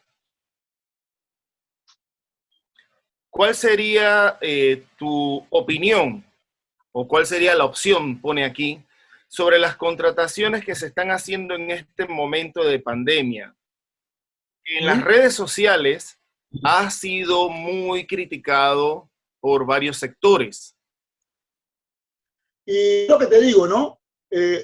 Yo revisando, preparando, ¿verdad? Panamá desde el año 2012 se adhirió a la Alianza para Gobiernos Abiertos. Y las alianzas para gobiernos abiertos tienen tres fundamentales, tres pilares, que es la transparencia, que es hacerlo todo en debida forma y que la gente esté enterada de todo lo que el Estado hace, porque el Estado simplemente es un administrador de los recursos del Estado, que es de todos nosotros. La participación, o son gobiernos participativos, en que todos puedan participar activamente, y la colaboración, en que la ciudadanía colabore. Yo lo decía hace un momento. El artículo 79 quizás es un poco el culpable del morbo, porque yo hago mi compra sin la necesidad de decirle a la comunidad que estoy comprando, ¿verdad? Y no es hasta después que termina el periodo, hasta septiembre, que yo estoy obligado a presentar mi informe de compra al Ejecutivo. Después de eso tengo 5 días para subir a Panamá Compra. Pero si ya yo tengo una mala experiencia de los últimos 2 periodos presidenciales, y es lo que está en el ambiente, entonces yo transparento. Y es lo que yo te decía, indistintamente, como el manual de procedimiento me está diciendo, que yo puedo solicitar las cotizaciones por cualquier medio tecnológico, y te refería a las compras menores, que tú lo haces por llamada, que tú lo haces por correo electrónico, ¿verdad? Yo lo subo a Panamá Compra. Y yo en Panamá Compra subo. El ministerio tal realiza la compra de tal equipo con estas características, ¿verdad? Para que se ponga en el país en tal tiempo, y se paga en tal tiempo, y solicito a los que estén interesados me manden sus cotizaciones hasta tal fecha, tal hora, a la dirección. Entonces ya en ese lado, ya yo le diga a la población qué cosa estoy comprando por el procedimiento especial de emergencia. Y lo hice público, porque puede ser que cuando yo, en la mejor voluntad del mundo, estoy llamando a las empresas, puede ser que existen otras empresas que yo no me he percatado que existen. Entonces ya yo transparenté la compra, ¿ya? Y ya todo el mundo tiene conocimiento, porque al final del camino, cuando viene el morbo en las redes sociales de algo que no tenían por qué enterarse, es porque alguien avisó a los medios de comunicación y crearon un morbo. Entonces yo lo que necesito es tener mi expediente, porque todo el que ha trabajado en compra sabe ¿qué es lo primero que debe un expediente? La requisición de lo que quiero comprar. Entonces, si hay algún problema, hombre, yo tengo mi expediente, aquí está, ANTAI, Procurador de la Nación, Procurador de la Administración, Transparencia Internacional Panamá, aquí está el expediente, pueden venir y revisarlo para que vean cómo estamos llevando la cosa, ¿no? Y eso da credibilidad. No me lo exige la ley, pero da credibilidad y no hace daño, y lo estoy haciendo bien. Esa es mi recomendación. Definitivamente, Alcibiades, mira, nos han llegado una serie de preguntas, pero todas van en la misma línea. El clima y el calor que está dando, porque las preguntas van en relación a los ventiladores, a los famosos ventiladores. Y precisamente están enfocadas en el debido manejo que se le debió dar a esta compra de ventiladores. ¿Cuál es tu parecer en este tema? Bueno, al final del camino, como abogado y que tramito contrataciones públicas, que tramito recursos de contratación y cuando trabajo para el Estado, también hago informes de conducta. Al final nosotros no podemos dar una opinión sin ver el contenido del expediente. ¿Sí? Vuelvo y te repito. Cuando yo veo el contenido del expediente y lo comparo con el artículo 7 de contrataciones públicas y el manual de procedimientos en su versión 3.1, yo sé. Entonces, eso es lo que yo busco para ver si la compra se hizo bien o no se hizo bien. ¿no? Y al final del camino, recuerden que ahí tiene que ver el estudio de mercado que se hizo, de cuánto valían los equipos. Por otro lado, si primero hay una necesidad, si yo entro a comprar un equipo, es porque alguien me tiene que haber dicho que hay una necesidad de comprar el equipo. Entonces, si hay una necesidad de comprar el equipo, entonces ese que me pidió la compra del equipo es que me tiene que diseñar las especificaciones técnicas del equipo que se requiere comprar, ¿ya? Porque si yo trabajo en compra, yo no tengo la más remota idea de cuáles son las especificaciones técnicas de lo que yo tengo que comprar. Yo tengo que tener, en base a la requisición, en base a los términos de referencia o el pliego que se haga, entonces yo tengo que ver qué es lo que voy a pedir, ¿no? Así que al final del camino, mi consejo es que, mi opinión es que hay que transparentar, ¿no? Y que los expedientes puedan ser públicos. Si hay algún inconveniente de que los expedientes sean públicos. Porque al final del camino, en la eventualidad de que de pronto ese precio en tiempo normal era X, pero era en tiempo anormal, yo encontré una empresa en Panamá que me lo vendía en Y y era aceptable, pero posteriormente la empresa me dice a mí, sabes que no te puedo cumplir porque mi proveedor me ha dicho que no tiene y no te lo voy a poder poner en el tiempo que tú tienes. Me quedé sin propuesta.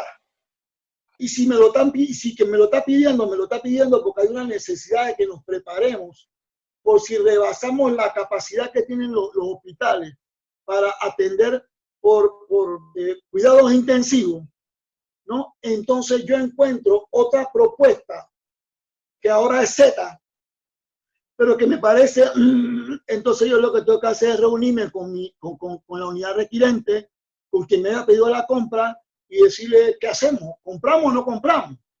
Porque al final del camino lo que tenemos que tener claro, y no estoy, o sea, vuelvo y repito, es una opinión personal, no estoy diciendo que se hizo bien o se hizo mal, pero al final del camino ponte que lleguemos a la conclusión y todos los pares participaron, y llegamos a la conclusión que hay que comprarlo en ese precio para no estar en lo que tuvo España e Italia de determinar quién vive y quién muere, ¿no? Porque al final del camino, si es un familiar mío, de pronto yo me opuse a la compra, pero es un familiar mío que le toca morir porque se saturaron, ¿verdad?, las capacidades que tenía Panamá, y recordemos que la población panameña no es una población disciplinada. Veamos nada más los medios de comunicación ayer de que se repartió el dinero a través de la cédula y cómo las damas más ordenadas que los caballeros abarrotaron los supermercados. Yo no sé si dentro de 2 semanas tendremos un pico, ¿no? Entonces, tocaría ver, yo te digo, yo vería, me gustaría ver el expediente y en base a lo que yo vea en el expediente, yo te puedo decir si la compra se hizo bien o se hizo mal. Pero para los que quieran comprar, para los abogados del Estado, transparenten la compra. Y si por alguna situación, y si tú la transparentas solicitando en Panamá compra, cotización a las empresas que tengan a bien participar, ya no va a haber morbo. Ya tú dijiste que estás comprando por ese procedimiento y ya lo estás haciendo público. Pero si alguien de pronto dice, no, que yo tengo información, aquí está el expediente, ven y velo. Si estoy comprando recursos para el Estado y no son de seguridad pública, ¿verdad? Que no tiene que ser información confidencial, ¿no? Así que venga a ver el expediente. Yo invito a todo aquel que quiera ver el expediente, que venga a ver el expediente, pero que después que vea el expediente, publique en los medios de comunicación lo que dio en el expediente. Precisamente, yendo todavía en esa línea, a futuro,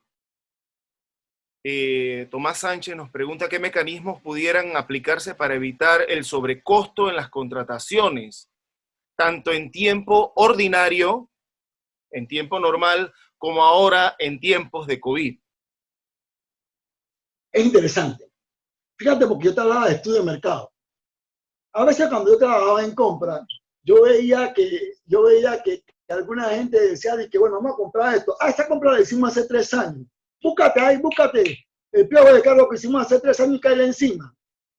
Pero si tú lo que vas a comprar es equipo, los equipos se actualizan constantemente. Y a lo mejor el equipo, el equipo de hace 3 años ya no está en el mercado. Ahora hay otro equipo con otras características. Entonces yo tengo que hacer un estudio de mercado. De qué es lo que hay, qué es lo que quiero comprar, qué es lo que hay en el mercado, cuáles son los costos de mercado. Pero yo llamo la atención a algo. No todas las empresas que hay en la República de Panamá quieren contratar con el Estado panameño, ¿sí? Y quizás las empresas que definitivamente me podrían vender un mejor producto a un mejor precio, simplemente no contratan con el Estado. Por todas las deficiencias que históricamente ha tenido el Estado en pagar. ¿Sí? Para bien o para mal, en pagar. ¿Sí? Que el Estado paga bien, sí, pero demora. Y si tú no eres una empresa solventemente económica, fácil, tú puedes ir a la quiebra. No, a la quiebra, a la insolvencia. ¿No? Entonces, algunas empresas, o los líos que se presentan, o posteriormente las redes sociales hablando mal de una empresa porque le vendió al Estado. Entonces, no todas las empresas que nosotros quisiéramos que le vendieran al Estado, le venden al Estado no porque el Estado no quiera, sino porque ellas no quieren. Entonces, hay que ver cuando se hace ese estudio de mercado, ¿verdad? Al final del camino, de pronto a quién yo consulto y quién es contra el Estado. La otra cosa que yo recomendaría, ¿verdad? Y siempre he venido insistiendo, en que nosotros no llevamos expedientes. Tú sabes, cuando tú trabajas gestión de calidad, te dicen, conoce a tu proveedor.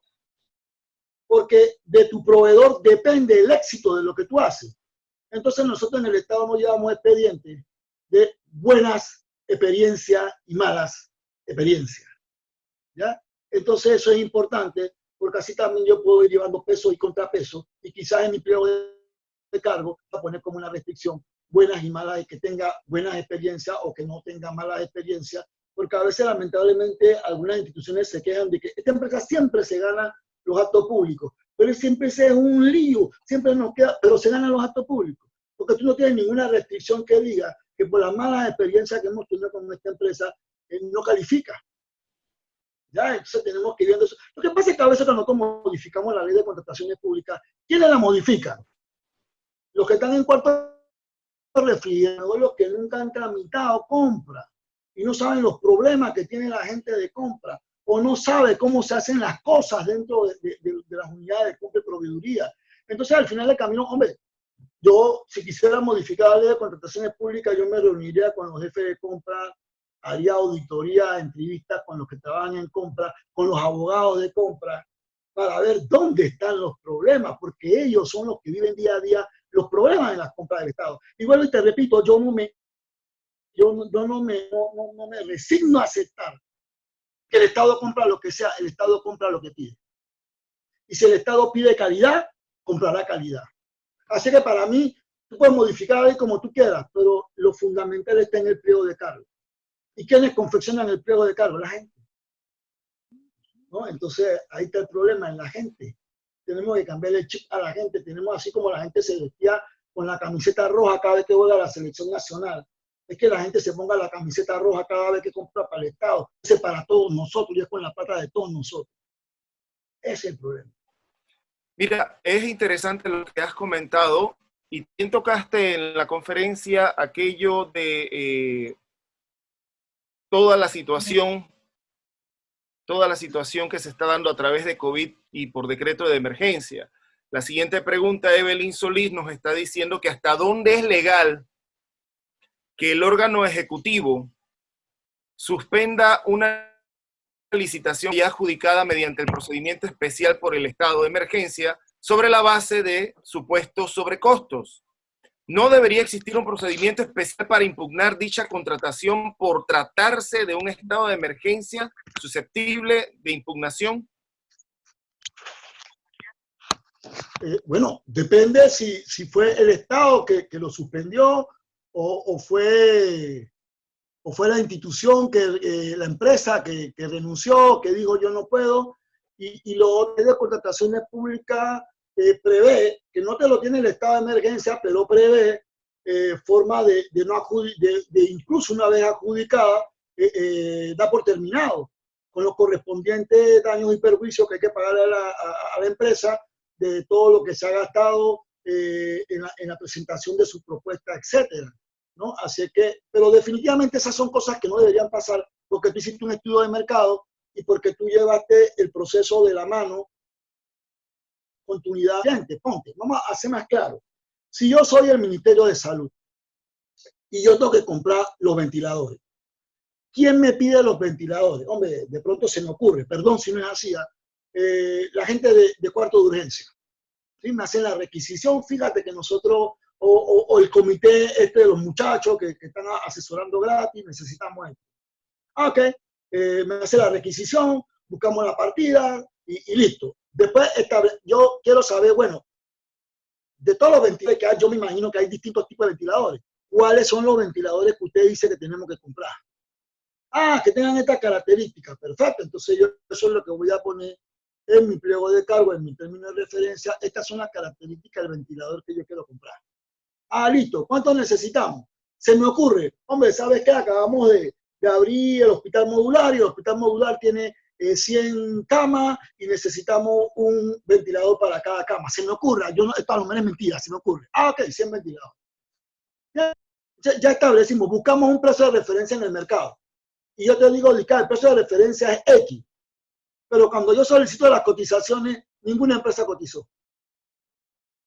¿Da derecho la suspensión decretada al contratista a solicitar prórrogas o adendas económicas al contrato? Eso lo formula Catherine Durán.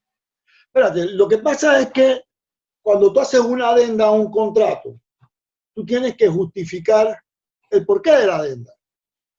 ¿Sí? Y las razones por las que tú haces la adenda deben ser imputables a la entidad que contrata. Hombre, él se demoró, la empresa está demorada, porque la entidad contratante tenía que hacer algo para que la empresa empezara y la empresa no pudo empezar cuando tenía que empezar porque la entidad licitante o contratante se demoró. O porque se cambió el objeto del contrato. Hombre, definitivamente yo llegué, porque la adenda del contrato tú la puedes hacer por tres razones.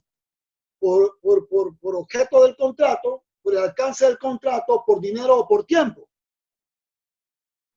¿No? Entonces, al final del camino, el gran problema que tenemos operativo es que cuando se hace una adenda al contrato, por todos los trámites que esto llega para refrendo de la Contraloría, a veces cuando tú haces una adenda al contrato y la Contraloría lo refrenda, ya se pasó el tiempo.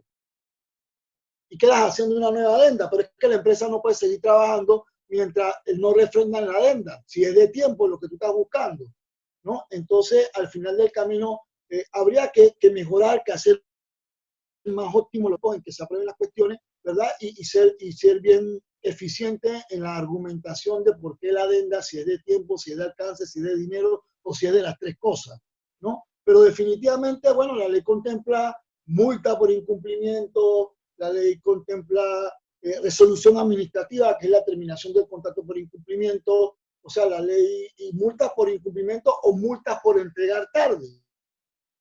Entonces, en el camino hay que sopesar, bueno, cuál es tu atraso, cuáles son los inconvenientes, y vuelvo y repito, no, si es que te puedo dar un chancecito, si el atraso es de un día, hombre, o si de pronto hay que hacer una adenda, porque en verdad el atraso no es imputable al contratista, sino a una fuerza mayor, de pronto, o a la misma institución que contrata, entonces todo eso se ve, se justifica y se pasa una adenda aquí. Ishel Carrasquilla nos dice, la norma actual indica que la inhabilitación de las empresas por actos de corrupción, sin embargo, vemos que en lo judicial ninguna empresa ha sido condenada, entre paréntesis, Odebrecht.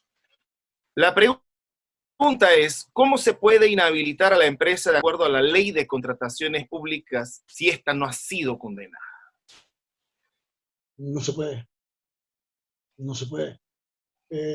Ojo, y yo no me alcanzó el tiempo para comentar, pero por ejemplo yo quería comentar sobre las modificaciones que en el artículo 19 se objetaron por inconveniente los numerales 1, 2 y 3 del artículo. Esos artículos no están en la modificación, esos numerales ya estaban. Entonces, ¿cómo tú vas a objetar por inconveniente 3 artículos que ya estaban? No es que fueron presentados con el proyecto de ley número 10, ya estaban.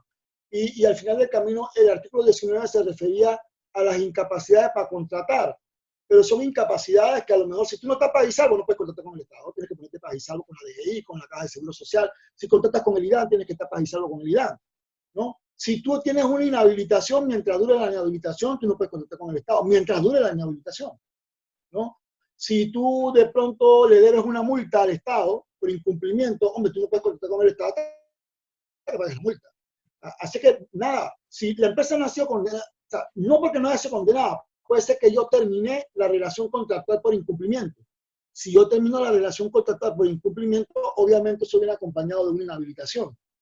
Entonces, entonces ahí sí, aunque la empresa no sea corrupta, simplemente no cumplió con el contrato, se puede inhabilitar, ¿sí? Pero por corrupción, acuérdate que la vía administrativa no ve los casos penales. Eso lo ve ya el Ministerio Público y lo ve el órgano judicial. Si el asunto es por corrupción, cuando el juez sancione a las personas, entonces la sanciona con una pena de prisión y con una pena accesoria de inhabilitación para ejercer cargo público o para contratar. Entonces ahí estaría inhabilitado por el tiempo que dure la inhabilitación declarada por el juez. Yo sé a qué se refiere.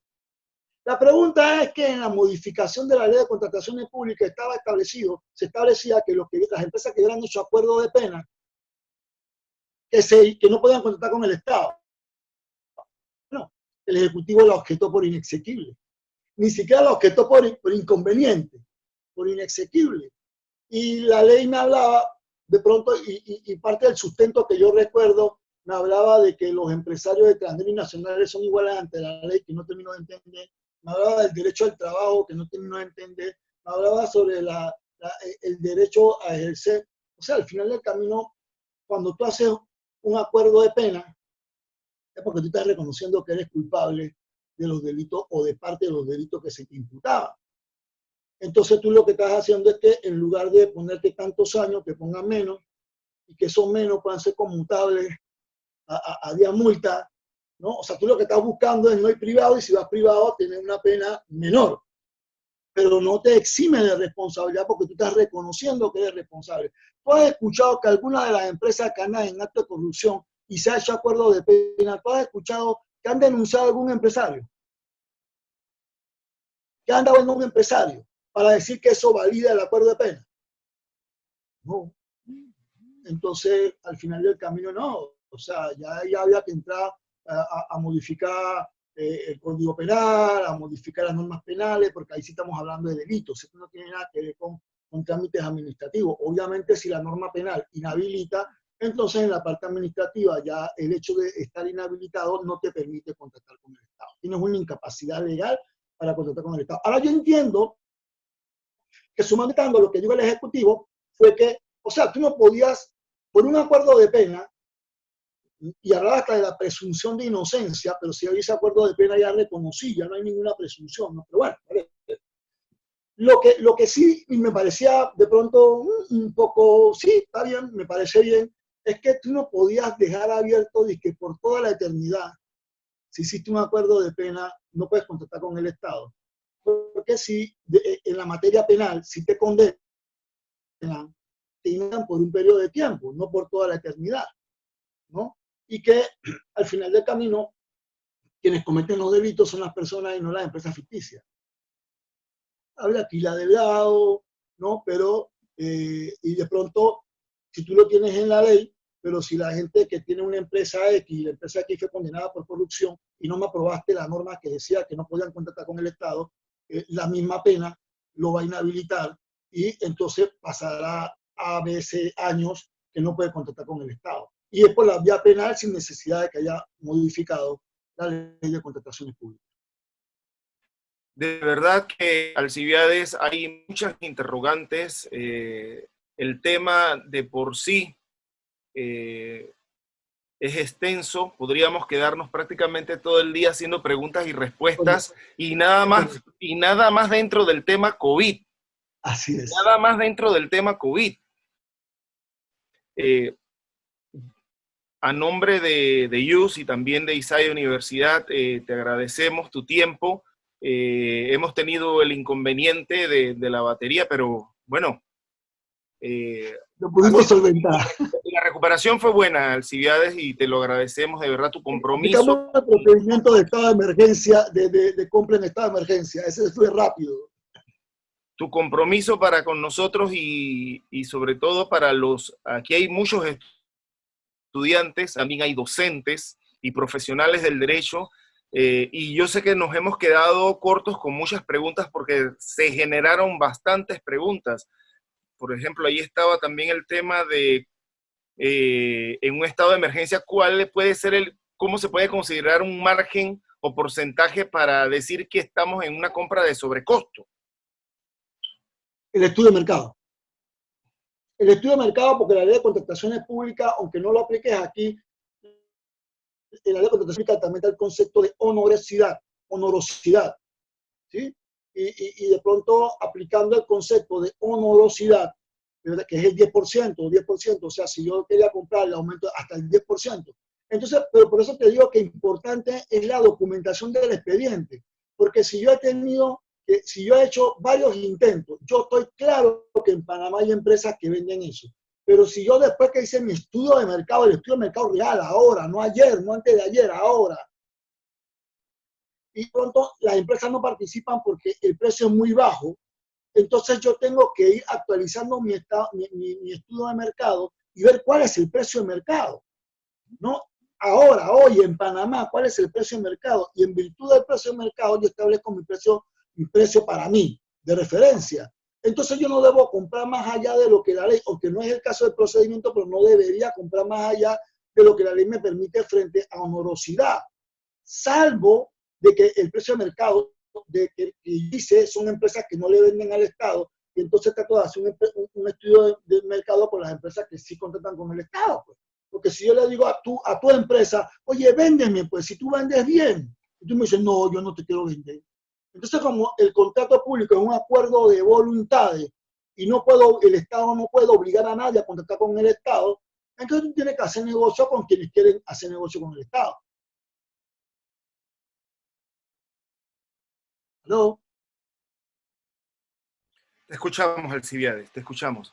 Sí, así que es eso, ¿no?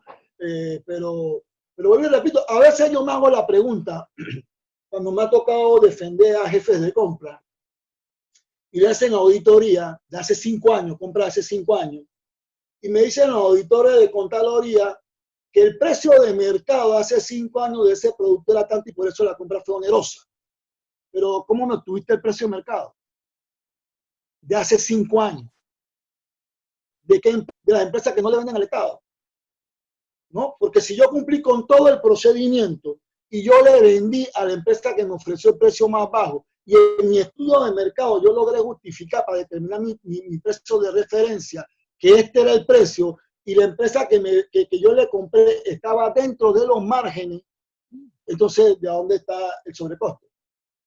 Si el pliego de cargo lo hace de manera unilateral el Estado, o sea, la institución. ¿No? Alcibiades, en ese punto, y ya para terminar, porque no queremos prolongar esto más, ¿cuál es el rol que tiene la Contraloría de la República en estos temas? Y sobre todo ahorita mismo, con las contrataciones directas en COVID. ¿Cuál es el rol que tiene la Contraloría? Fiscalizar, pero más allá.